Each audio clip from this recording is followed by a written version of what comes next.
Buenas noches, maestrantes. Bienvenidos a la sesión tercera del 26 al 31 de mayo.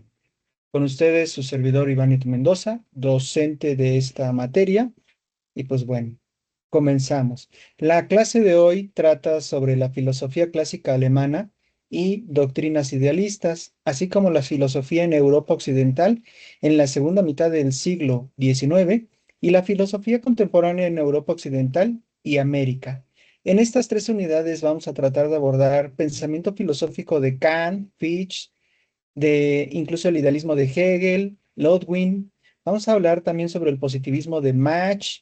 Vamos a hablar sobre un pensamiento formalista y positivista de Herbert. Vamos a tratar de analizar y esclarecer cómo pensaba Charles Peirce y Darwin. Dentro de ellos, pues obviamente debemos hablar de la fenomenología, el existencialismo y el neopositivismo. Y pues bueno, el pensamiento de Kant, hay que definir primero quién era Kant. Era un filósofo que nació entre los años 1724 y 1804, un importante representante que generó el punto de inflexión más significativo en la filosofía occidental moderna. ¿Por qué? Porque escribió una obra que fue la cúspide de aquel pensamiento idealista en el que nosotros nos referimos a la crítica de la razón pura, publicada inicialmente en 1781 y revisada para 1787. Este tipo de pensamiento genera un parteaguas y establece los fundamentos de lo que él mismo denominó su revolución copérnica. Este tipo de filosofía, evidentemente, busca una revolución que permita consentir un desplazamiento del centro de gravedad del conocimiento, que ya no es el objeto el que va a determinar al sujeto, sino que su pensamiento de él se aterrice o se analice como que el sujeto es quien impone sus formas a priori sobre los objetos. Este tipo de pensamiento de Kant permite precisar que existe algo que se llama sistema kantiano, que se introduce a una distancia fundamental entre un fenómeno que sería la cosa como tal, como se nos aparece, y el número, que sería la cosa en sí misma. Según este tipo de pensamiento Kant, nunca podemos acceder diferentemente a las cosas en sí mismas, sino únicamente a cómo se nos presenta a través de nuestra estructura cognitiva. Es necesario precisar que este tipo de conocimiento humano se construye mediante la interacción entre la sensibilidad, perdón, que recibe impresiones. Quiere decir que sería el entendimiento, en este caso, la organización mediante conceptos. Este tipo de pensamiento de Kant tiene una denominación absoluta que serían las formas puras de la sensibilidad, que son el espacio y el tiempo, que no provienen de la experiencia, sino que la hacen posible. Por otra parte, es necesario precisar, maestrantes, que las categorías del entendimiento como cuestión subjetiva, causalidad y posibilidad, necesidad, entre otras, funcionan como modelos que dan forma a nuestras percepciones. Quiere decir que esta estructura trascendental de la razón humana constituye la condición de posibilidad de todas las experiencias. Aportaciones importantes que realizó este filósofo estableciendo lo que serían los límites del conocimiento humano, un reconciliamiento parcialmente de lo que sería el racionalismo y el empirismo, un fundamento en la autonomía moral del ser humano y sobre todo la base para el desarrollo del idealismo alemán. Es importante resaltar que Kant representó un cambio paradigmático, se fracturó, se amplió, se pensó en la filosofía occidental, constituyendo, o en este caso cuestionando, todos los fundamentos del racionalismo dogmático, como los del empirismo escéptico. La filosofía de él fue de manera trascendental y se convirtió en el terreno fértil donde Germania, o en este caso corrijo, donde germinaría posteriormente el idealismo alemán. Ahora bien, dentro de estos pensamientos es necesario aterrizar también el idealismo subjetivo de Fichte y Schelling. Tras la revolución filosófica kantiana, Johann Gottlieb Fichte, personaje que nació entre 1762 y 1814, y Friedrich Wilhelm Joseph, desarrollaron un sistema filosófico que, aunque era inspirado en Kant, buscaba superar las limitaciones que percibían en su pensamiento de manera particular y de tal forma que la imposibilidad de conocer la cosa en sí y la aparente separación entre la razón y la teoría y la práctica los lleva a desarrollar un estudio emblemático, reiteramos, sobre su punto medular para estudio, una filosofía kantiana. De tal forma que el idealismo de Fichte y el idealismo de Schelling, en cierto punto decía Fichte, que se realizaba la idealización kantiana al postular el yo como un principio absoluto y fundamental de toda realidad. Sin embargo, en su doctrina de la ciencia, establece que la conciencia activa y creadora del sujeto es el origen de todo el conocimiento. Para este autor, no solo era una sustancia estática, sino una actividad pura, un acto que se pone en sí mismo y al hacerlo, pone también el mundo como objeto. ¿Por qué como objeto? Porque refiere que el mundo objetivo, como su límite necesario, tendría que ser el estudio de este. Sin embargo, el sistema fictiano se estructura en tres principios fundamentales. El primero, que es el yo, que se pone en sí mismo, podría ser una tesis. El segundo, que sería el yo, que opone sí, un no o un yo, que sería una antítesis. Y el tercero, que es el yo que reconoce la limitación recíproca entre ambas personas, que sería una síntesis. Este tipo de dialéctica constituye el motor de desarrollo de la conciencia y el fundamento de la libertad humana, entendiendo como una autodeterminación racional. Sin embargo, el idealismo de Schelling dice que por su parte busca superar el aparente subjetivismo de Fichte, mediante su filosofía de la identidad. Trata de buscar que su pensamiento pueda evolucionar desde una filosofía de la naturaleza hasta un sistema que postula la identidad fundamental entre lo que sería la idea y lo que sería una realidad, entre el espíritu y su naturaleza, entendiéndonos como manifestaciones de una absoluta indiferencia. Sin embargo, es necesario señalar que Schelling menciona: la naturaleza no es simplemente el límite negativo del yo, como lo piensa Fitz, sino una manifestación positiva del absolutismo, de la cuestión absoluta, un espíritu visible que contiene en sí mismo las mismas potencias que operan en la conciencia humana, aunque en estado inconsciente. El arte se convierte para él en la actividad que mejor revela esta identidad entre naturaleza y espíritu, entre lo inconsciente y lo consciente. Concretando el pensamiento de estos dos autores, representan estas etapas cruciales en el desarrollo del idealismo alemán. ¿Por qué? Porque mientras Fichte enfatiza la primicia de la subjetividad y la libertad moral, Schelling busca una reconciliación más profunda entre el sujeto y la naturaleza, entre la libertad humana y la necesidad natural.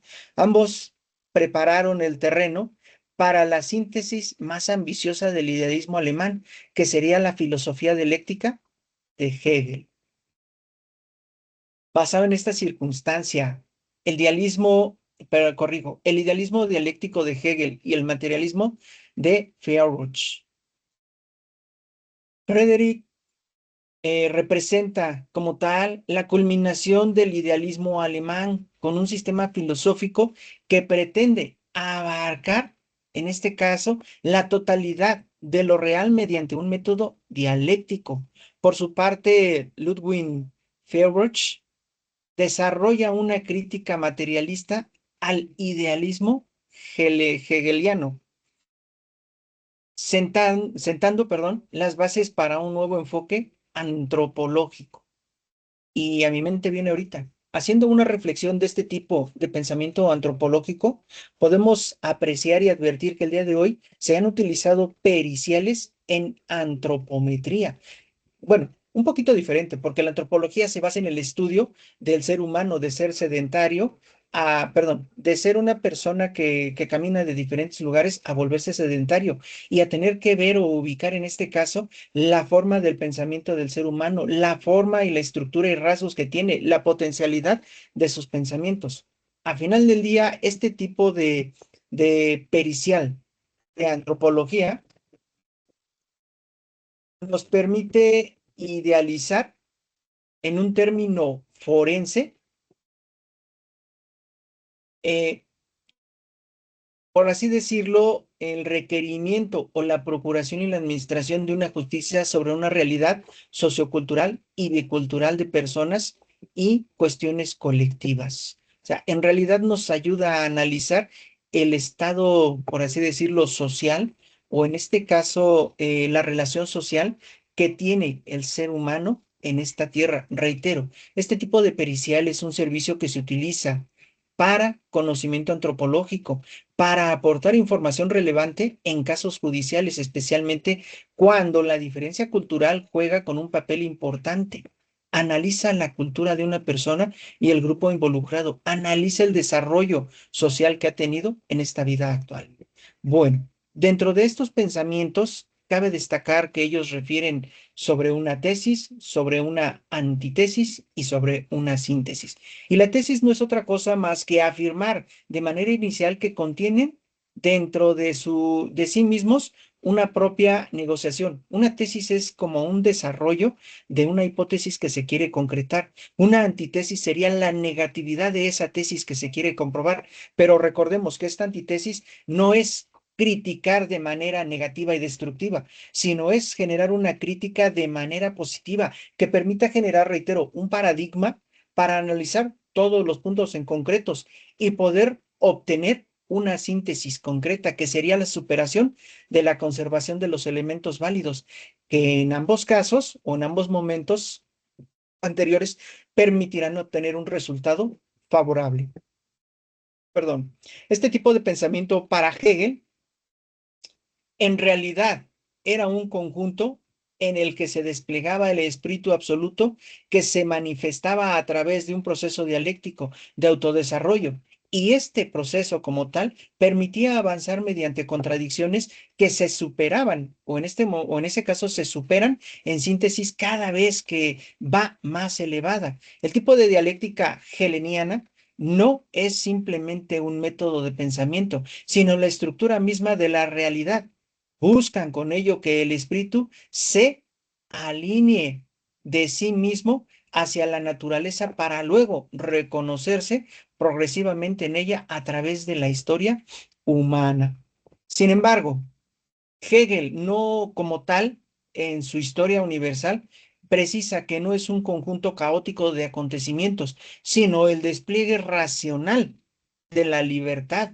Cada época histórica representa un momento necesario en este desarrollo, culminando, reiteramos, en el estado moderno como una realización de la libertad concreta. Y aquí es necesario citar que el materialismo antropológico para Feuerbach era una representación, o era como una representación, reitero, como una representación que permitía una ruptura decisiva con el idealismo hegeliano. ¿Por qué? Porque en las obras que escribió Feuerbach, especialmente la esencia del cristianismo, interviene la relación entre el pensamiento y el ser que había establecido Hegel, que no es el espíritu, sino el fundamento de la realidad. sino que en realidad, o sea, que el espíritu no era el fundamento de la realidad, sino que en realidad la naturaleza material y el ser humano, de manera concreta ambos, lo construían como una base de todo un conocimiento y actividad. La crítica, en este caso de Freiburg, hacia el idealismo hegeliano, se centra en su carácter especulativo y abstracto. Mientras que Hegel veía que la realidad como manifestación del pensamiento de Friedrich insiste en que el pensamiento mismo es el producto de seres humanos reales, determinados para sus condiciones materiales de la existencia. Pensamientos que generan, reitero, una crítica y una anticrítica. Pensamientos encontrados que generan un choque de ideas. Ahora, por lo que respecta a la filosofía en Europa occidental y el positivismo, es necesario advertir que durante la segunda mitad del siglo XIX, mientras que el idealismo alemán experimentaba su deslice, o en este caso su declive, y emergía una fuerza positivista, o emergía la fuerza en el positivismo como una corriente filosófica denominada Europa Occidental, esta orientación filosófica se caracterizó específicamente por su confianza en la ciencia empírica como un único conocimiento válido y su rechazo a las especulaciones metafísicas.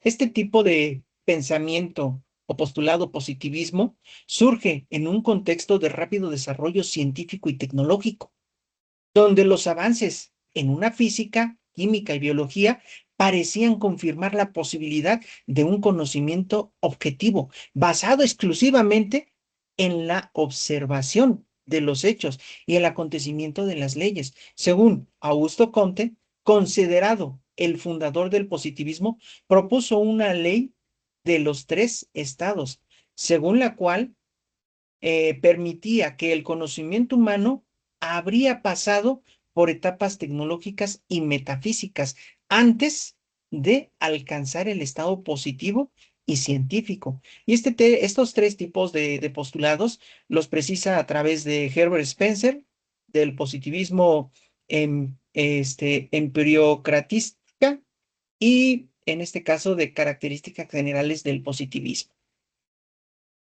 Ahora, estas tres etapas que tiene el ser humano, desde la óptica de Herbert Spencer, en este tipo de pensamiento, se desarrolla una forma de positivismo fuertemente influenciada por la teoría de la evolución y busca su aportación más significativa, que fue la extensión de un principio evolutivo más allá de la biotecnología, o en este caso, corrijo, de la biología, aplicándolo a todos los ámbitos de la realidad, desde la formación del sistema solar hasta el desarrollo de las sociedades humanas. Por su parte, el positivismo de Ernest Mach dice que físico y filósofo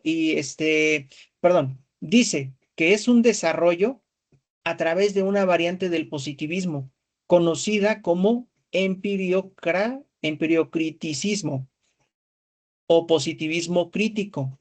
Este tipo de conceptos científicos son la construcción económica que nos permite organizar nuestras sensaciones de manera eficiente y también nos permite ponderar la posibilidad de ser negada la existencia de diversas entidades teóricas inobservables, como pueden ser los átomos. Sabemos que existen, sabemos que están, pero a la percepción del ojo humano es imposible verlos, aunque posteriormente existe un cambio de opiniones y se consideraba que la ciencia debía limitarse a describir relaciones funcionales entre fenómenos, evitando hipótesis sobre realidades subyacentes. Por su parte, las características generales del positivismo permiten que, pese a sus variantes, el positivismo decimonómico compartía ciertas características fundamentales: la confianza en el método científico como única vía que permitía legitimar el conocimiento, y el rechazo de la metafísica tradicional buscaba como tal o generaba como tal la búsqueda de las leyes naturales que permitían la predicción y el control de los fenómenos, y una fe generalizada en el progreso continuo de la humanidad gracias al avance científico-tecnológico. En concreto, el positivismo ejerce una influencia decisiva no solo en la filosofía, sino también en las ciencias sociales emergentes. Se busca que la sociología, la psicología y la economía adoptaran modelos inspirados en las ciencias naturales, buscando en todo momento establecer como disciplinas rigurosas capaces de descubrir las leyes objetivas del comportamiento humano y de la sociedad. Sin embargo, este tipo de optimismo científico comenzaría a desquebrajarse o resquebrajarse hacia finales del siglo XIX, cuando nuevas corrientes filosóficas constituirían las o los fundamentos mismos del conocimiento científico y su capacidad para dar respuesta a las preguntas fundamentales de la existencia humana. Por su parte, la filosofía contemporánea y el irrealismo nos permiten señalar que a finales del siglo XIX y principios del siglo XX surge una poderosa reacción contra el racionalismo y el cientificismo dominantes. Esto permite señalar que esta orientación irracionalista no constituye una escuela unificada, sino más bien una sensibilidad compartida que cuestiona la primera de la razón y revaloración eh, dimen- de dimensiones en la experiencia humana, anteriormente marginadas al instituto, la voluntad, la emoción, la inconsciencia y la experiencia de la vida directa. Aquí voy a resaltar que Nietzsche, que era la transvaloración, era el autor que escribe la transvaloración de todos los valores, Nietzsche, en palabras concretas, representa la figura más emblemática de esta reorientación filosófica. Su crítica despiadada a la tradición filosófica occidental se denuncia del nihilismo como destino de la cultura de Europa, y a su propuesta de sus transmutaciones de todos los valores marcaron profundamente el pensamiento posterior. Conceptos como la voluntad del poder, el eterno retorno y el superhombre. Este tipo de pensamientos o conceptos constituyen intentos de superar tanto el racionalismo metafísico como el positivismo científico. Y pues bueno, es importante señalar que cada pensamiento de estos autores tiene de forma concreta una idea subjetiva. Tiene la intención de permitirnos analizar cómo es que la evolución de las teorías de la argumentación, desde pensar que solo era por cuestiones empíricas, de pensar que era por demostraciones científicas, a pensar que existe la necesidad de generar un argumento contundente, nos permite, reitero, nos permite enfocarnos en que el ser humano por sí solo, desde mi óptica, no es necesario que pueda generar un racionalismo, porque sí necesita la figura de un ente superior divino que nos permita pensar, que nos permita o que nos otorgue, perdón, un idealismo, que nos otorgue, reitero, perdón por tanta réplica, nos otorgue sabiduría, nos otorgue discernimiento y nos otorgue inteligencia. Sin embargo, dentro del irracionalismo y psicoanálisis es necesario ponderar y señalar que el descubrimiento freudiano del inconsciente representa entre golpe el narcisismo racional del ser humano. Según Freud, muestra que la conciencia racional es apenas la punta del iceberg de la vida psíquica, denominada fuerzas pulsicionales, que escapan del control del yo y permiten generar una concepción que tendría enormes repercusiones, no solo en cuestiones psicológicas, sino también en una cuestión filosófica entre el arte y la crítica natural. Ahora, dentro de este mismo pensamiento, es necesario señalar que el existencialismo y la fenomenología, específicamente en figuras como el pensamiento de Martin Heidegger y de John Paul, continúan esta línea en tratar de privilegiar la existencia concreta sobre la esencia abstracta, la decisión existencial sobre la contemplación teórica, que buscan enlazar que el pensamiento filosófico y fenomenológico que existe con Edmund Husserl se pueda, aunque sea buscar, con un nuevo rigor filosófico y que pretenda también representar un giro hacia la experiencia viva frente a la construcción científica abstracta. Y entonces nos iremos al pensamiento abstracto, que sería algo crítico en la sociedad moderna. Y para esto tenemos que abordar la escuela de Frankfurt, que son pensadores, como en este caso Theodor Adorno y en este caso Max Horkheimer, quienes desarrollan una crítica de la razón instrumental que ha dominado la sociedad capitalista moderna y que busca a través de ellos su dialéctica de la ilustración, que no es otra cosa más que mostrar cómo la razón convertida en un instrumento de dominio termina por volverse contra sus propias ideas emocionales, emancipadoras, generando nuevas formas de opresión y deshumanización. De manera concreta, el realismo filosófico no debe entenderse como un simple rechazo de la razón, sino como un intento de ampliar nuestra comprensión de lo humano más allá de los límites racionales clásicos.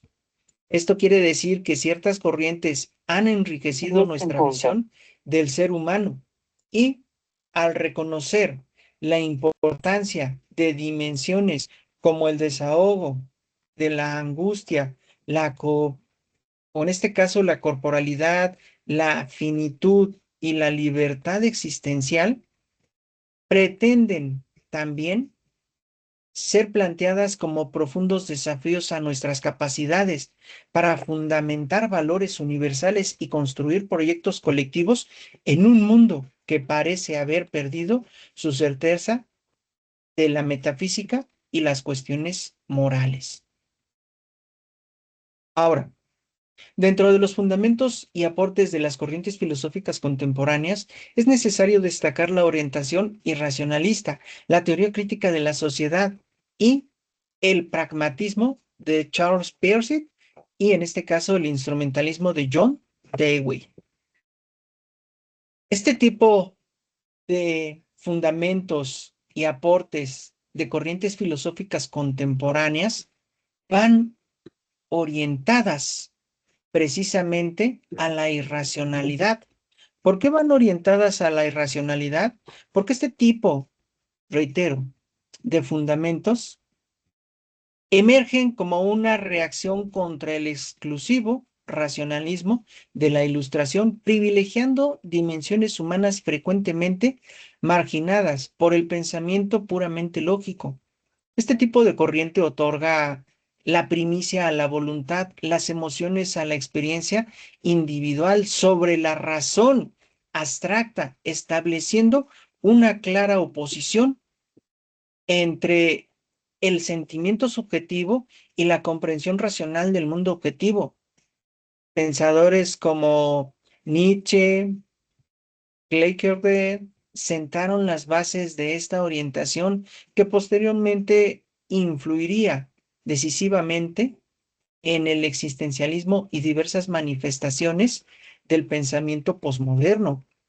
Y es necesario señalar que este tipo de racionalismo no debe interpretarse como un simple rechazo a la razón, reitero, sino como una crítica a sus limitaciones y a las pretensiones de convertirla en el único camino válido hacia el conocimiento.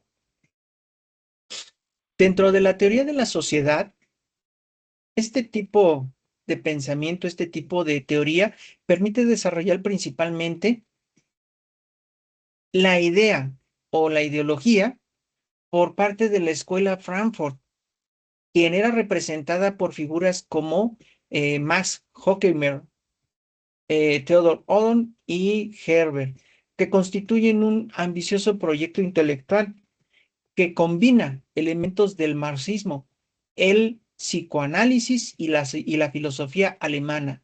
Su distinto enfoque parte de un análisis racional de las estructuras sociales, pero reconoce simultáneamente la irracionalidad inherente en muchas prácticas sociales, económicas y políticas contemporáneas.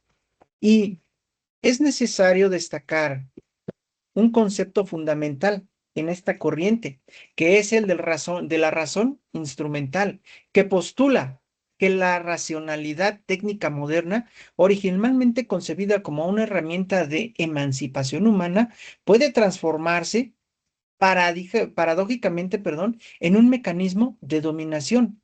Con esto quiero decir que la teoría crítica advierte que cuando la razón se deduce a mero cálculo de medios sin reflexión sobre los fines, termina, perdón, por volverse contra la libertad y dignidad humanas, generando formas sofisticadas de control social. Este tipo de teoría crítica que tuvieron estos filósofos sostuvieron que tanto el capitalismo avanzado como los regímenes totalitarios del siglo XX compartían esta instrumentalización de la razón, aunque con diferentes mecanismos. Su legado perdura en los análisis contemporáneos sobre la industria cultural, tecnológica, comunicaciones y estructuras de poder, ofreciendo herramientas conceptuales para comprender la construcción de las sociedades modernas, perdón. Y sobre el pragmatismo de Charles Peirce, es necesario destacar que este pensamiento permite acuñar una corriente genuinamente norteamericana entre el autor antes precisado y uno de sus fundadores más influyentes. La máxima pragmática de Peirce sostiene que el significado completo de una idea o concepto reside fundamentalmente en sus consecuencias prácticas y en su capacidad para orientar la acción humana. Este tipo de enfoques rechaza las especulaciones metafísicas abstractas sin conexión con la experiencia y defiende la experimentación y la verificación empírica como método filosófico para su excelencia. También es necesario resaltar, maestrantes, que la semio, que la, perdón por la palabra, que la semiótica peirceana aporta que su teoría de los signos, completamente designada o denominada como pragmatismo, al explicar esta como una función del pensamiento mediante representación que media nuestra relación con la realidad, permite que el conocimiento en un proceso social sea falible y en consecuencia tenga una evolución que avance mediante la formulación de hipótesis tratando de generar una aducción o una deducción de consecuencias y su veracidad inductiva. ¿Qué quiere decir con esto? Que este tipo de visión dinámica y antifundamentalista del conocimiento ha influido profundamente en la epistemología contemporánea. Y con esto quiero decir que se puede generar una verificación empírica, una dimensión comunitaria y falibismo o un falibismo. Dentro de la verificación empírica, el pragmatismo perseniano enfatiza la importancia de someter las ideas a, cons, a cons- constatan- bueno, permite como tal constatar de manera empírica estas ideas para determinar su validez y su utilidad en contextos prácticos. Dentro de las dimensiones comunitarias, Percy sostiene que la verdad es aquella que eventualmente ac- podría acordar una comunidad ideal de investigadores tras un proceso suficiente largo de indagaciones. Y el falibilismo como tal es todo conocimiento provisional y susceptible de una revisión a la luz de una nueva evidencia que rechaza así cualquier pretensión de certeza absoluta. Ahora bien, el instrumentalismo de John Dewey desarrolla una variante distinta del pragmatismo, conocida como instrumentalismo, que profundiza en la dimensión práctica social del conocimiento. Para este autor, las ideas y las teorías funcionan esencialmente como un instrumento o una herramienta para resolver problemas concretos, más que como representaciones fijas de una realidad objetiva independiente. El valor de una idea radica en su capacidad para guiar la acción efectivamente en situaciones problemáticas, y este tipo de instrumentalismo tuvo un impacto revolucionario en la filosofía de la educación, donde promovieron el aprender haciendo, y la educación se centraba en la experiencia del estudiante. Su filosofía trascendía en la dicotomía tradicional entre la teoría y la práctica, entendiendo el conocimiento como un proceso activo de interacción con el entorno. Este tipo de investigación científica no es fundamentalmente diferente de los procesos cotidianos de resoluciones problemáticas, pues existiendo una conducta esencial entre el conocimiento ordinario y el científico, destacan, reiteramos, la necesidad de generar un impacto revolucionario con esta teoría de John Dewey. Pues bueno. Con esto concretaríamos nuestra unidad 6, 7 y 8 y bueno, me despido con ustedes. Perdón, me despido de ustedes, quedo atento y nos vemos próximamente. Hasta luego.